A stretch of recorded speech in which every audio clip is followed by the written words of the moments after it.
Assalamualaikum warahmatullahi wabarakatuh. Halo teman-teman, saya Kiki Zakiyah dari kelas 4 M2N. Di video kali ini saya akan menjelaskan perkembangan usul fiqh dari masa ke masa. Perkembangan usul fiqh dari masa ke masa terjadi 4 periode. Yang pertama yaitu periode Nabi Muhammad SAW, yang kedua periode sahabi, yang ketiga periode masa tabi'in, dan yang keempat periode mutaakhirin. Periode yang pertama, periode Nabi Muhammad SAW, yaitu pada abad kedua. Pada abad ini, daerah kekuasaan Islam semakin meluas karena banyak non-Arab yang masuk Islam. Dan pastinya mereka tidak paham tentang kaidah-kaidah untuk memahami nas. Maka dari itu, lahirlah usul fikih. Pertanyaannya, lebih dahulu mana antara usul fikih dan fikih? Mustafa Said Al-Khin memberikan argumentasi bahwa usul fiqh lebih dulu ada sebelum fikih. Alasannya adalah bahwa usul fiqh merupakan fondasi sedangkan fikih merupakan bangunan yang didirikan di atas fondasi. Karena itu, sudah tentu usul fiqh ada mendahului fikih. Kesimpulannya, tentu harus ada usul fiqh sebelum adanya fikih.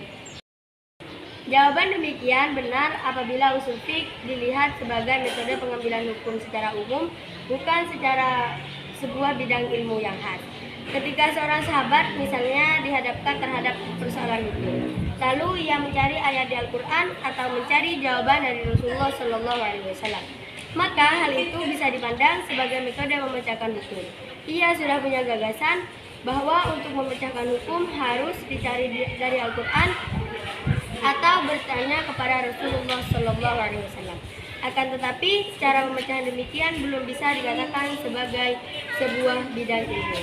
Pemecahan demikian adalah prototipe atau bentuk dasar usul fiqh yang masih perlu perkembangan lebih lanjut untuk disebut sebagai ilmu usul fikih. Prototipe usul fiqh demikian tentu telah ditemukan pada masa hidup Rasulullah SAW sendiri.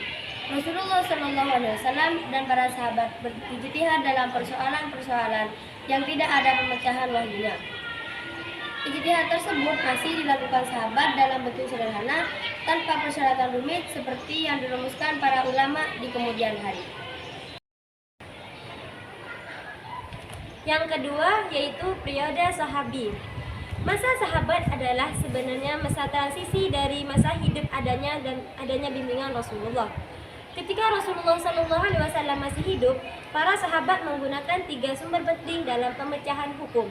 Yang pertama Al-Quran, yang kedua Sunnah, yang ketiga Ar-Ra'yu atau nalar.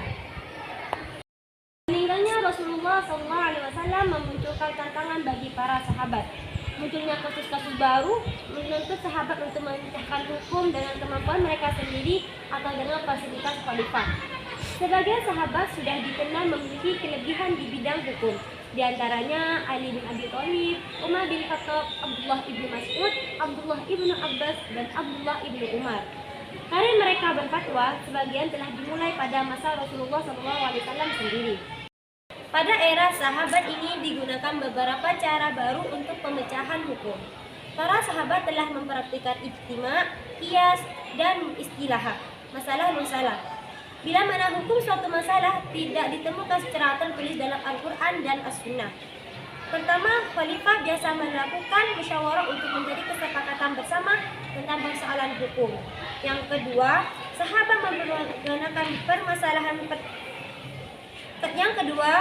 sahabat mempergunakan pertimbangan akal atau ra'yu yang berupa qiyas dan maslahah. Secara umum, sebagaimana pada masa Rasulullah SAW, usul fiqh pada era sahabat masih belum menjadi bahan kajian ilmiah. Sahabat memang sering berbeda pandangan dan berargumentasi untuk mengkaji persoalan hukum. Akan tetapi, dialog semacam itu belum mengarah kepada pikiran yang dilakukan sahabat lebih bersifat praktis untuk menjawab permasalahan. Pembahasan hukum yang dilakukan sahabat masih terbatas kepada pemberian fatwa atau pertanyaan atau permasalahan yang muncul. Belum sampai kepada perluasan kajian hukum Islam kepada masalah metodologi. Periode yang ketiga, periode tabi'in, yang mana terjadi pada yang pertama Imam Abu Hanifah, yang kedua Imam Malik, yang ketiga Imam Bukhari, dan yang keempat Imam Ahmad bin Hanbal. keempat atau periode terakhir yaitu periode mutaakhirin, generasi para murid imam mazhab. Dari ulama Syafi'iyah, semua pemikiran itu dapat dilihat dari hasil karya dalam bentuk 3 kitab, yang kemudian dikenal dengan sebutan Al-Arkan, Al-Tolaqoh, yaitu sebagai berikut. 1. Kitab Al-Mu'tamad, karya Abu Husain Muhammad Ibnu Ali Al-Basri. Yang kedua, Kitab Al-Burhan, karya Al-Imam Al-Haramain.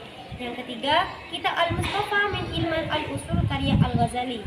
Yang keempat, Al-Lumah, karya Al-Shirazi. Yang kelima, Al-Waraqat, karya Al-Juwaini. Yang keenam, Al-Mashhul, karya Fakhruddin Ar-Razi Al-Burhan. Dan yang ketujuh, Al-Ihkam fi Usul Ahkam, karya Al-Imudi. Dan yang kedelapan adalah Minhaj Al-Usul ila Ilmi Al-Usul, karya Al-Baidawi, dan sebagainya. Aliran gabung mutaakhirin pada perkembangannya muncul tren untuk menggabungkan kitab usul fikih aliran mutakallimin dan Hanafiyah. Metode penulisan usul fikih aliran gabungan adalah dengan membumikan kaidah ke dalam realitas persoalan-persoalan fikih. Persoalan hukum yang dibahas imam-imam mazhab diulas dan ditentukan kaidah yang menjadi sandarannya. Cukup sekian dari kami. Saya Maimunah Saili. Mohon maaf apabila terdapat kesalahan. Assalamualaikum warahmatullahi wabarakatuh.